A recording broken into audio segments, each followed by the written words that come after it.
सावित्रीबाई फुले महाविद्यालय हे सातारा इथलं खास मुलींचं कॉलेज आहे आणि ह्याच्यात एवढे नवनवीन चांगले उपक्रम चालवले जातात। सर्वात महत्त्वाची गोष्ट म्हणजे ह्या कॉलेजमध्ये सावित्रीबाईंच्या इच्छेनुसारच सगळ्या मुली ग्रामीण विभागातून आणि जवळजवळ एक मोर दॅन 200पेक्षा जास्त गावातनं येतात आणि शिकतात। वेगवेगळ्या भाषातनं शिकतात आणि नुसताच अभ्यास नाही तर सर्वांगीण विकास ज्याला म्हणतो त्याचा प्रयत्न सगळ्या प्राध्यापकांचा चालू असतो। ह्याबद्दल मला खरंच खूप अभिमान वाटतो। बोलवल्याबद्दल मला खूप सगळ्यांचे मनापासून आभार मानावेसे वाटत आहेत, कारण गेटमधून आल्यापासून मला खूप छान छान गोष्टी दिसत आहेत आणि मला वाटतं की आज सावित्रीबाईंची जयंती आहे। त्यांना नमन करत असताना आपण नेहमी म्हणतो की सावित्री ज्योतिबा या स्त्रीमुक्तीचे मायबाप आहे, त्याच्यामुळे आपल्या चळवळीचे ते मायबाप आहेत आणि सावित्रीबाई जसं म्हणतात तसे आता खूप सावित्री दिसत आहेत आपल्याला। पण आम्ही असं म्हणतो की सावित्री आहेत घरोघरी, ज्योतिबाचा शोध जग, त्याच्यामुळे ज्योतिबा व्हावेत अशी खूप इच्छा आहे ते सगळेजण आहेत। त्याच्यामुळे सगळ्या पुरुषांना स्त्री पुरुष समतेचं महत्त्व कळावं अशी खूप इच्छा।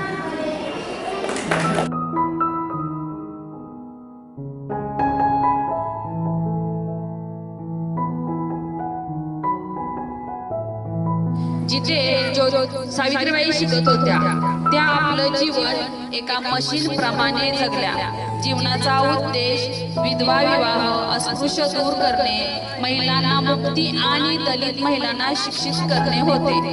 सावित्रीबाई जेव्हा शिक्षण देण्यासाठी घरातून बाहेर पडायच्या तेव्हा लोक त्यांच्यावर दगड शेण फेकत होते, त्यांना शिव्या घालत होते, कारण 160 वर्षापूर्वी मुलींसाठी शाळा काढणे आणि त्यांना शिक्षण देणे पाप समजले जात होते। तरी सावित्रीबाई स्वतःच्या पिशवीत दुसरी साडी घेऊन जायच्या आणि शाळेत पोचल्यावर साडी बदलून शिकवायच्या। दलितांप्रती आपल्या भाषणात सावित्रीबाई म्हणायच्या की अस्पृश्यता का, त्यांना अशिक्षित का ठेवावे, आम्ही सगळे मनुष्य एकाच ईश्वराची संतान आहोत।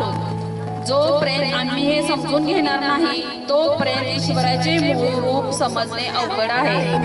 ज्योतिराव यांना मुठा नदीकाठी एक गर्भवती विधवा ब्राह्मण भेटली, तेव्हा ते तिला म्हणाले की मुली तू आत्महत्या करू नकोस, मी तुझा धर्मपिता आहे, मला संतान नाही, मी तुला आपली धर्मकन्या समजून तुझी आणि तुझ्या गर्भात वाढत असलेल्या बाळाचा सांभाळ करेन, माझी बायको देखील तुला बघून प्रसन्न होईल। प्लेग महामारी सावित्रीबाई प्लेग आजारांची सेवा करत होत्या। एका प्लेग प्रभावित मुलाची सेवा करताना त्या देखील आजारी पडल्या आणि त्यामुळे 10 मार्च 1897 साली त्यांचे निधन झाले। जन्मदिवस आहे। सावित्रीबाई फुले यांनी आपल्या मुलींसाठी पहिली शाळा सुरू केली। सावित्रीबाई यांचा जन्म महाराष्ट्राच्या सातारा जिल्ह्यात नायगाव गावच्या लहानशा ग्रामीण भागात झाला होता। यांच्या वडिलांचे नाव खंडोजी नेवसे आणि आईचे नाव लक्ष्मीबाई असे होते। विवाहाच्या वेळी सावित्रीबाई फुले यांचे वय 13 आणि ज्योतिराव फुले यांचे वय 13 आणि सावित्रीबाई यांचे वय 9 असे होते। त्यांचा विवाह 1840 साली झाला होता।